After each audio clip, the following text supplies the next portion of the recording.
una iglesia que va por buen camino. Me gusta pensar que nuestra iglesia es una iglesia que va por buen camino después de que hemos tenido una historia en momentos difíciles. Tuvimos momentos difíciles en nuestra historia como iglesia, como yo decía hace unos instantes en la crónica o en el relato de nuestra iglesia.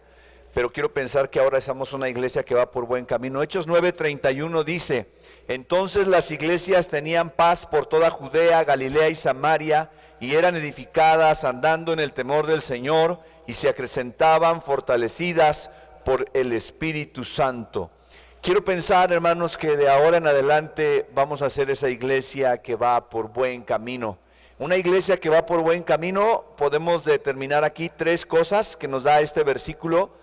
De cuando las cosas marchan como Dios quiere, marchan con la ayuda del Señor, con la dirigencia de nuestro Señor, y esa es la mentalidad, esa es la idea que quiero que tengamos, que somos una iglesia que va por buen camino.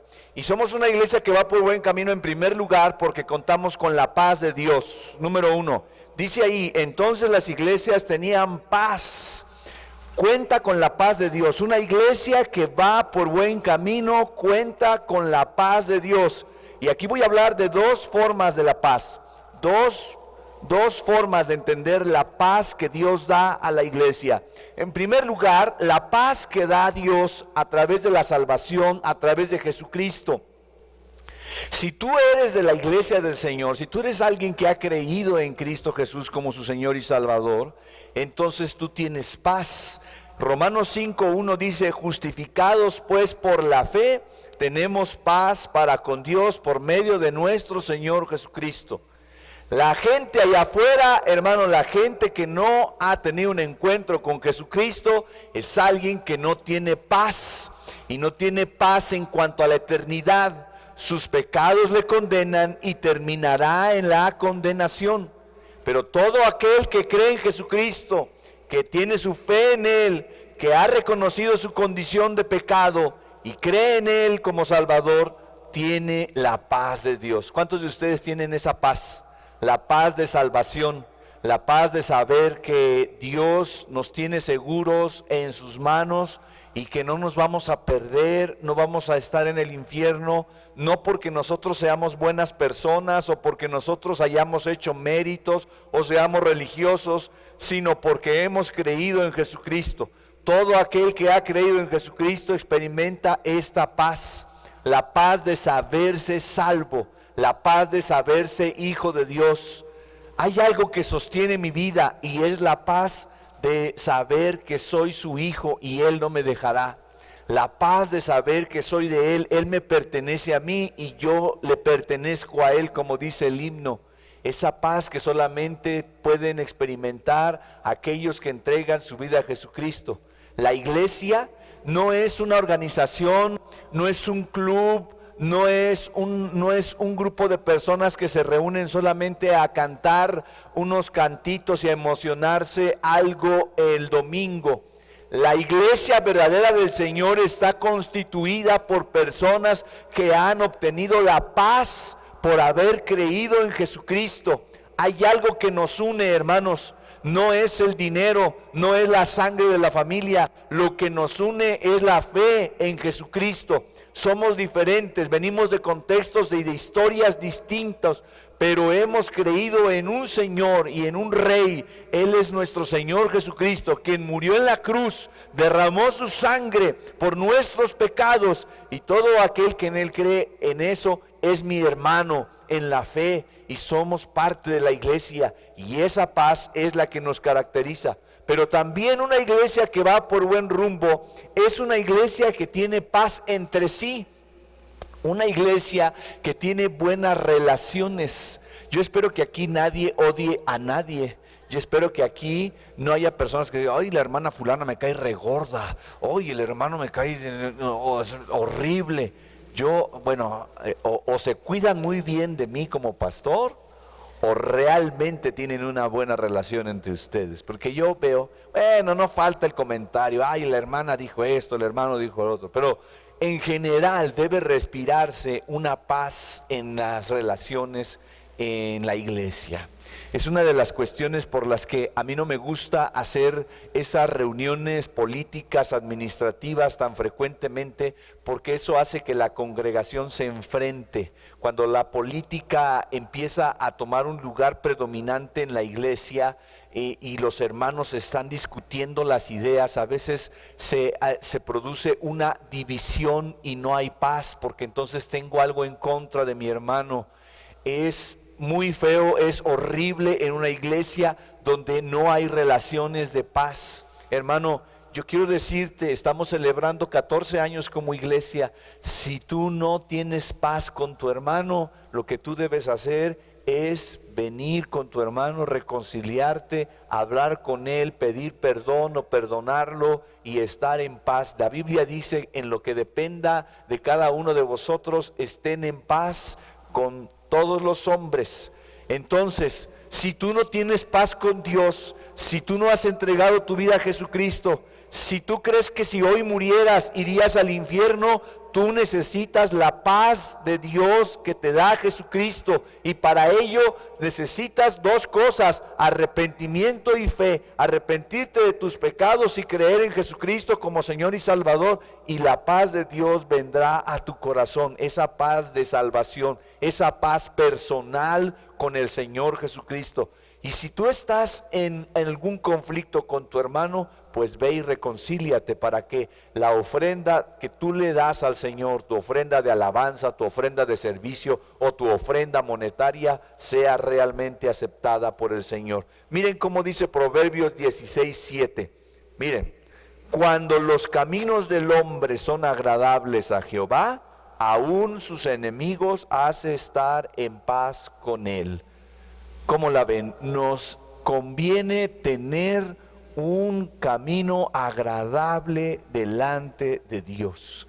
Cuando nosotros vivimos una vida agradable delante de Dios, es algo que constantemente está en mi mente, en mi corazón. Señor, ¿cómo me verás tú desde allá arriba?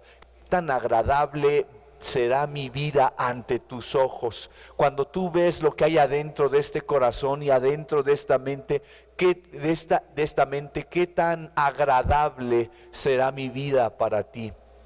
¿O es desagradable?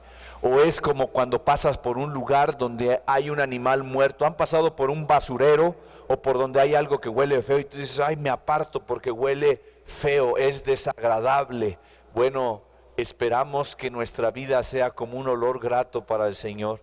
Si tus caminos no son tan buenos, si no estás guardando tu vida espiritual de una manera buena, hermano mío, hoy tienes la oportunidad de hablar con el Señor y decirle: Señor, perdóname, quiero que mi camino sea agradable delante de ti, quiero corregir lo malo, por favor, ayúdame. Renuncio a este pecado, renuncio a esta forma de ser o a esta forma de vivir, y ahora quiero caminar derechito contigo, Señor, porque cuando el hombre camina en forma agradable delante de Dios, aún hasta sus enemigos hace estar en paz con él.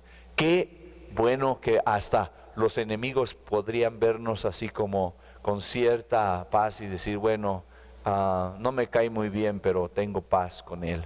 Que así dijeran con nosotros: no le voy a hacer nada, porque finalmente, aunque no me cae bien, pero hay algo que me impide emprender una acción en contra de él. Entonces, así debemos, pero nuestro camino debe ser agradable delante del Señor. Una iglesia que va por buen rumbo también es una iglesia que está siendo edificada, que cuenta con edificación. Miren lo que dice ahí el versículo otra vez, Hechos 9:31. Entonces las iglesias tenían paz, ya hablamos de la paz, y eran edificadas. Una iglesia que va por buen rumbo es una iglesia que está siendo edificada. Hermanos, no es una iglesia que está siendo emocionada, porque hay iglesias donde las personas son emocionadas en lugar de edificadas.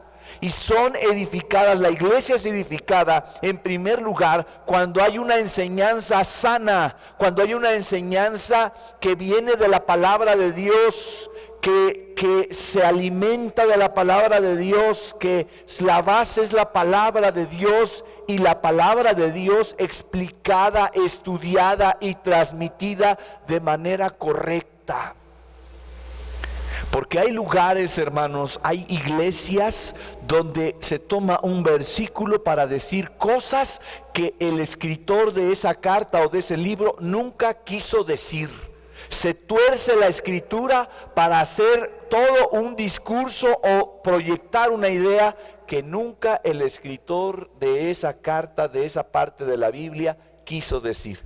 La Biblia se puede tomar y tomar una parte, una fracción y manipularla para decir muchas cosas que son mentira.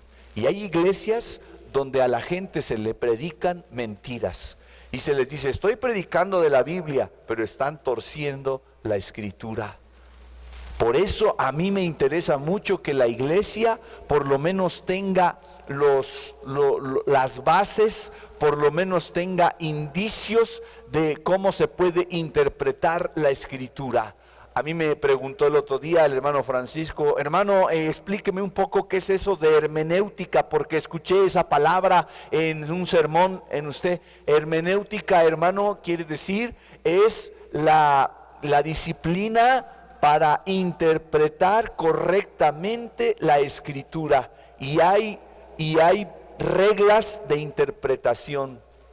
No puede nada más una persona leer la escritura y lo que se le venga a la mente explicarlo o creerlo.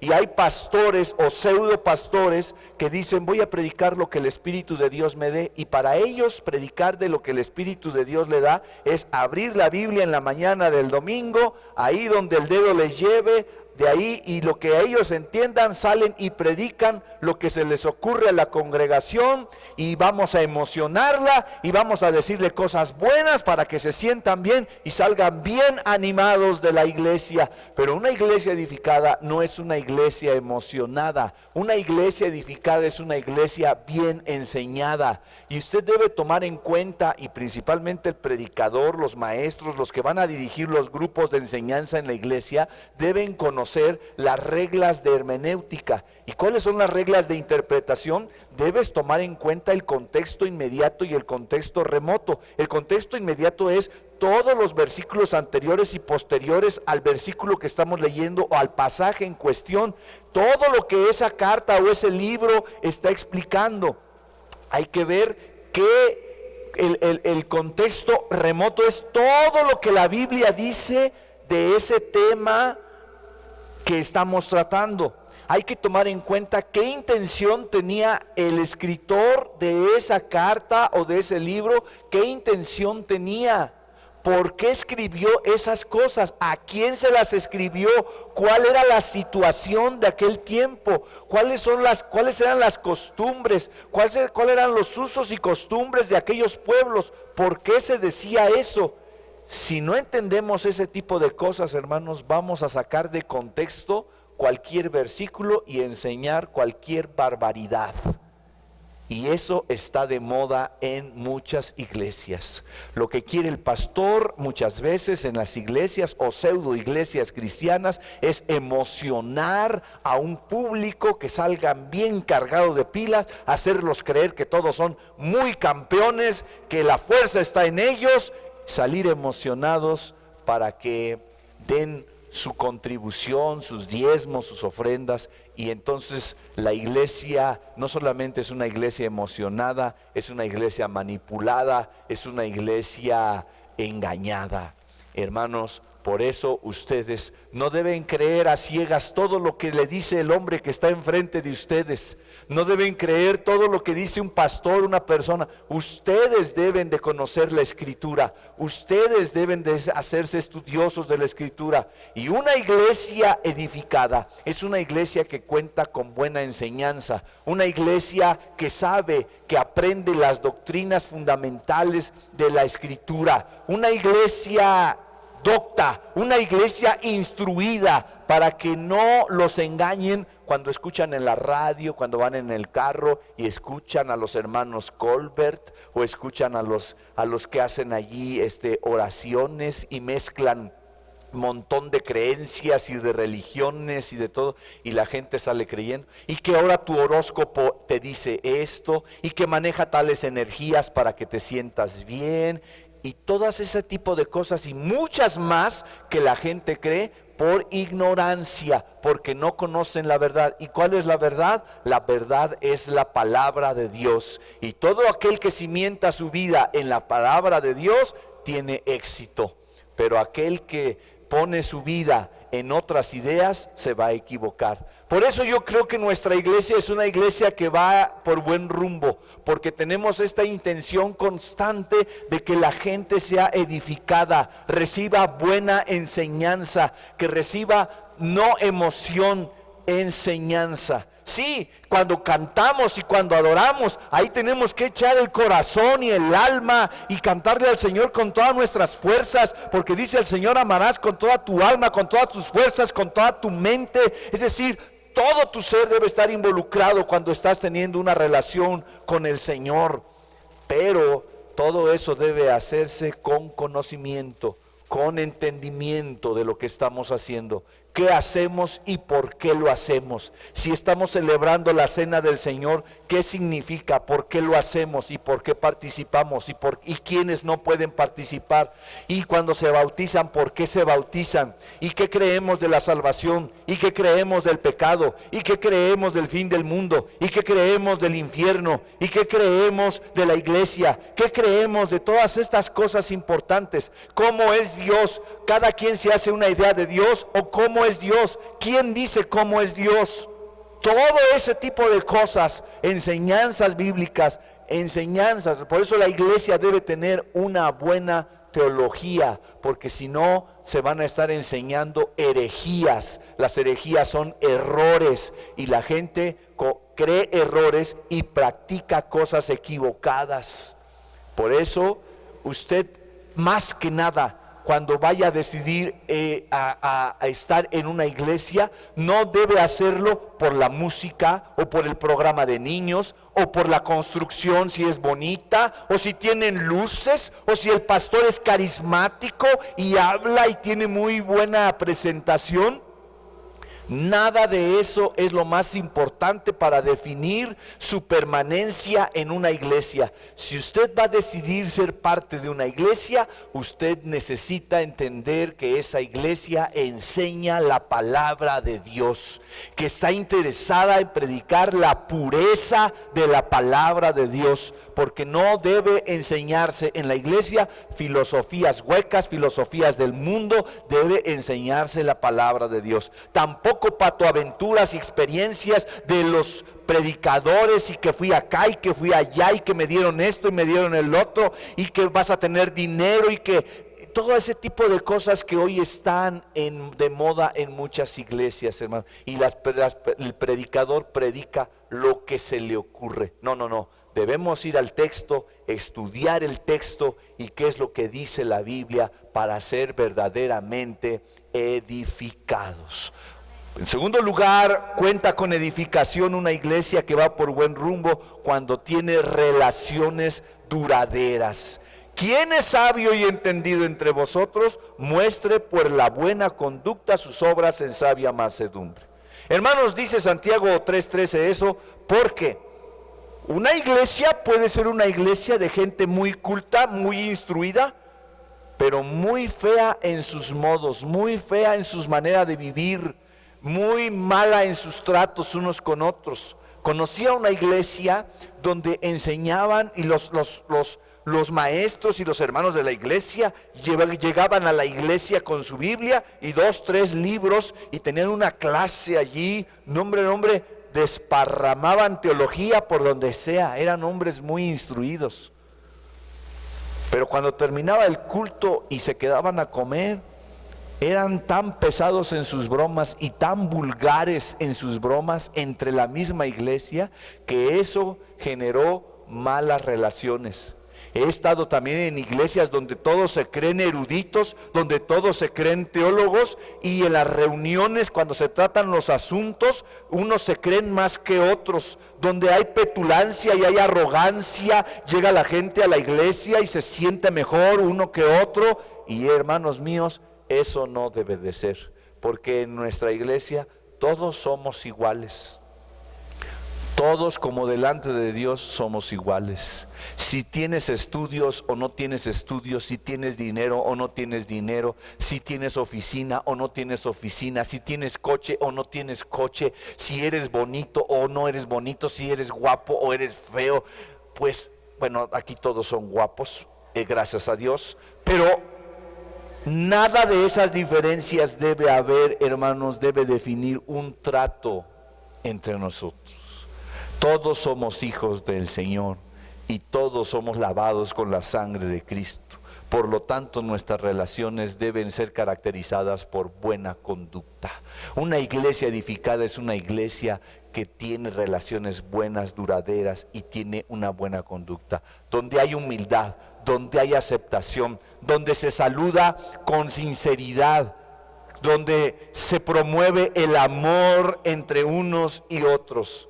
Y en tercer lugar y último, una iglesia que va con buen rumbo es una iglesia que tiene temor de Dios. Dice ahí en Hechos 9:31, otro elemento es el temor de Dios.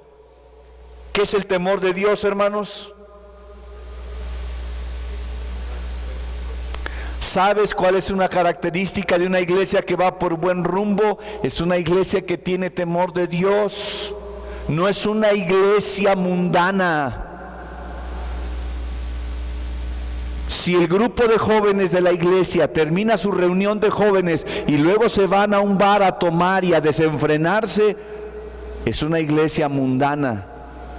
Si nosotros estamos viviendo un cristianismo de apariencias donde queremos proyectar una imagen de buen cristiano, pero tú sabes en lo interior y tú sabes en tu vida, entre semana, tú estás teniendo una doble vida, una vida sucia, pecaminosa, hermano, no hay temor de Dios. Temor de Dios es estar completamente conscientes de que Dios está presente, te está observando y tienes un respeto tan profundo por Dios que no puedes pasar límites, no puedes pasar líneas. Respetas tanto a Dios. Por eso una iglesia edificada con buena enseñanza va a entender quién es Dios, quién es ese Dios poderoso, ese Dios que está en su trono, ese Dios que tiene una pureza refulgente, una santidad sublime, que te está observando en todo tiempo y que a Él te debes y que debes caminar derechito simplemente porque te está observando, porque tú lo amas, porque tú lo respetas, tienes tanta reverencia por Dios que vas a caminar derecho, vas a limpiar tu corazón de cosas sucias, vas a quitar el pecado de tu vida. Una iglesia, estas iglesias que tenían paz por toda Galilea y Samaria, eran iglesias edificadas y eran iglesias que tenían temor de Dios, eran iglesias que no se habían contaminado con el mundo, eran iglesias que iban en contra de lo que el mundo les enseñaba. El mundo nos bombardea con ideologías, con ideas contrarias a la palabra de Dios. Escuché a una persona tristemente que dijo: es que en la iglesia nos han engañado, nos han manipulado a las mujeres con esa enseñanza de que la mujer debe estar sujeta a su marido, y simplemente, dice, es una forma de opresión, de mantener subyugadas a las mujeres. Y yo dije: esta persona ha sido contaminada. Y fíjense, soltera, ni siquiera se ha casado, pero ya adoptó la idea del mundo cuando toda su vida había estado en la iglesia. Y ahora adoptó la forma de pensar del mundo. No hay temor de Dios.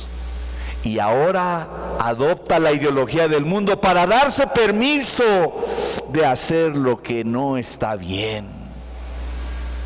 No hay temor de Dios. Hermano, ¿sabes cuándo tú tienes temor de Dios? Cuando no te atreves. El mundo te dice: atrévete, prueba, vive intensamente, haz lo que te gusta. Desenfrénate, libérate mujer, libérate hombre. Pero el temor de Dios te sitúa, te ubica y te protege. ¿Estás entendiendo eso, hermano? El temor de Dios te protege porque hace que no te atrevas a hacer cosas malas. A ver, si eres valiente, aviéntate a los 5 leones, ahí están con las fauces abiertas, aviéntate. Sí, cómo no, yo soy valiente, me voy a aventar. Valor tonto, valor irresponsable, valor tonto. Pero el temor de Dios dice, no, ¿cómo me voy a aventar? Si me voy a aventar al mal, no puedo hacer eso. No puedo fallarle a mi Dios de esta manera. Tengo tanto respeto por mi rey. Tengo tanta devoción, tanto deseo de honrarle, que no me atrevo a hacer esto que me están pidiendo que haga. Y esa iglesia, la iglesia que tiene temor de Dios, que no te prestas a negocios sucios, que no te prestas a relaciones impías, que no te prestas a cosas ocultas, a cosas malas. Esa iglesia es una iglesia que tiene temor de Dios y es una iglesia bendecida. Primero, porque tiene un concepto correcto de quién es Dios. Segundo, porque vive verdadera consagración y se aleja de pecar. Me encanta este versículo. Desde que tenía yo como 12 años me encontré con este versículo y lo he tenido en mi mente muy frecuentemente. Proverbios 14:27 dice: el temor de Jehová es manantial de vida para apartarse de los lazos de la muerte. Para apartarse de los lazos de la muerte. Debes apartarte. El que tiene temor de Dios se aparta. Entonces, 3 cosas que tiene una iglesia que va por buen rumbo. ¿Se acuerdan de la primera? Paz. 2, edificación, es una iglesia edificada. Número 3, y es una iglesia que tiene temor de Dios. ¿Tiene usted paz? ¿Ha sido usted edificado? ¿Tiene usted temor de Dios? Si la mayoría de nosotros dijera sí a esas 3 preguntas, entonces es una iglesia que va por buen rumbo. ¿Y saben cuál es el resultado de eso, hermano? Está en este mismo versículo, en el 9:31 de Hechos, dice que crecía y se fortalecía por la acción del Espíritu Santo. Es el Espíritu Santo, hermano. No vayan a decir, el pastor es muy bueno, los músicos son muy buenos, por eso crece la iglesia. No, la iglesia solamente crece. ¿Quién da el crecimiento? Dios. Allá en Corintios dice que uno regó, uno sembró y el otro regó, pero Dios es el que da el crecimiento. Y aquí te vuelve a decir en el 9:31 de Hechos, dice, andando en el temor de Dios, y se acrecentaban y se fortalecían por el Espíritu Santo.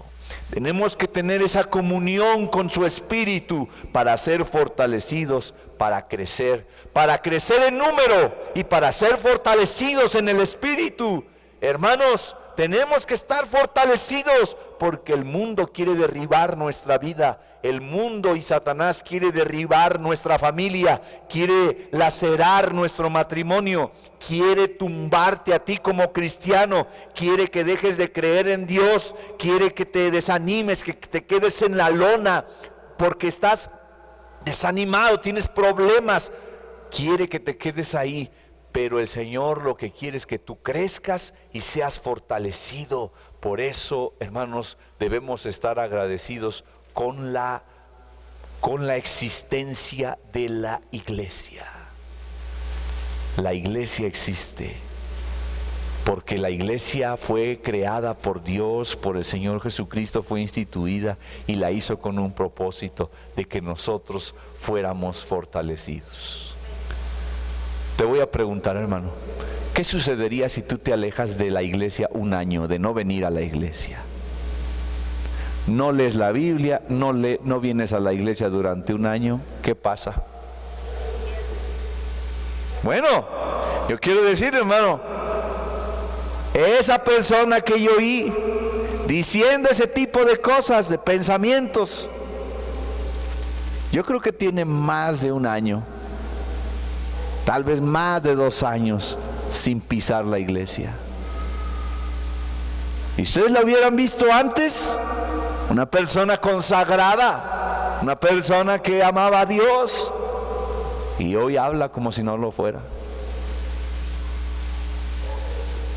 Y algunos de aquí podrían estar hoy ahí, ay no, yo voy a estar con Dios, pero quién sabe, en 1 año, 2 años, 3 años, usted debe mantenerse fiel a Dios. Y la iglesia es su familia, es el cuerpo que Dios ha puesto para que nosotros seamos fortalecidos. En la iglesia encontramos apoyo, bendición, oración, amistad, apoyo, compañerismo. Así debe de ser. Una iglesia con paz, una iglesia edificada y una iglesia viviendo en el temor de Dios. Padre, te damos gracias en esta hora, porque tú nos has traído por estos 14 años, Señor, con tu bendición. No hemos sido los mejores y hemos tenido muchas fallas, pero aún así tu misericordia ha estado con nosotros. Nos arrepentimos, Señor, de todo aquello que no hemos hecho bien, cuando no hemos cumplido nuestras responsabilidades, o cuando hemos permitido que el mundo y las ideas del mundo penetren en nuestra mente y corazón. Perdónanos, Señor, y límpianos y ayúdanos a seguir siendo una iglesia que permanezca. No una iglesia que permanezca por el puro esfuerzo del ser humano, por la pura fuerza de voluntad, sino una iglesia que se mantiene fiel a ti, a tus preceptos, porque tenemos una comunión con tu Santo Espíritu. Señor, toca el corazón y la mente de mis hermanos aquí presentes. Que nadie tenga pereza espiritual, que nadie tenga indiferencia a tus cosas santas. Señor, yo te pido en el nombre de tu Hijo Jesucristo, que ninguno aquí se ha dejado en paz hasta que se entregue por completo a ti, oh Dios. Que nadie aquí se ha dejado en paz hasta que consagre su vida verdaderamente a ti, oh Dios. Que siempre pueda tener ese pendiente en su corazón, en su mente, de que necesita estar cerca de ti, servirte a ti. Gracias, Señor, por esta iglesia. Yo te doy gracias especialmente y personalmente. Te doy gracias, oh Dios, por esta iglesia, Cristo, Roca Eterna, porque ha sido una bendición para mi vida. Como pastor he pasado por diversas circunstancias, y aun cuando este año ha sido especialmente difícil, hoy podemos celebrar tu misericordia, tu bondad, tu fuerza, tu poderío, tu amor, tu gracia. Gracias, Señor, por un año más que nos permites, un año más que nos permites existir y servirte. Permítenos un año más, otro año más, para corregir, para mejorar, para avanzar, para consagrar nuestra vida. A cada familia aquí representada pido tu bendición. A cada ministerio, Señor, en esta iglesia pido que tú los bendigas. Y a cada persona, Señor, que tú la sigas edificando, alimentando, y tu bendición se derrame poderosamente sobre cada uno de nosotros. Gracias, Señor. Gracias porque no merecemos todos los dones recibidos, pero los aceptamos porque somos tus hijos y tú tienes cuidado de nosotros y nos amas y nos lo expresas de diferente manera. Gracias, Padre. Gracias por estos 14 años. A tu nombre sea dada la gloria en Cristo Jesús. Amén.